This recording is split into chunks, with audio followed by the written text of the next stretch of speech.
Lagi na lang akong ganito. Di mo ba nakikita?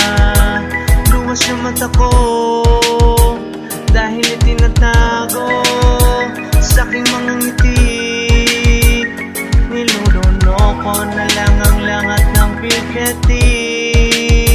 Sa tuwing mag-isa at walang makausap, bumubugso ang luha at pinipigilan ng talukap.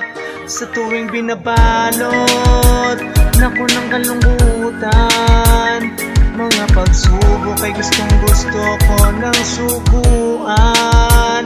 Paano ba lalabanan kung isip ko ang laban? Ang takot at kabahan ng ngayon mo man ito mararanasan. Patawarin mo na ako, ano bang nagawa ko para danasin ko ang mga pagsubok na ganito.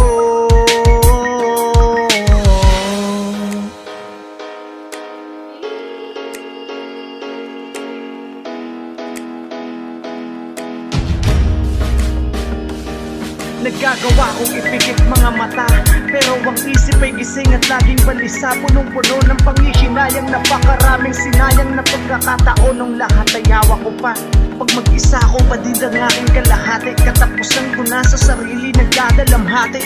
Sa pagtulog iba ka, hindi na ako magising. Ayoko pa ama kasi meron pa akong isang ining at isang totoy na nag-aabang sa aking pag-uwi. Ayokong tapunan ng luha kanilang mga ngiti. Alam kong di nila kaya kasi nanggaling na ako doon. Isang batang naging ulilang edad ay 10 taon. Kaya sa mga nakakasama sana'y unawain nyo na lang ako. Paglasing biglang nagiging iyakin. Yun lang kasi yung pagkakataon ko para malabas lahat ng mga lungkot na tinatago ko sa labas. Tinatabunan ng ngiti para di nyo mahalata. Tumatawa ng malakas, laging meron kahit wala. Nagbibigay pa rin ako kahit ako dinay kapos. Pilit na abutin ang taas ng tono kahit pao. Sa madaling salita gusto ko pa rin na sumabay, pero sa isip ko unti-unti na akong namamatay. Patawad kung di ko na makayanan itong depresyon.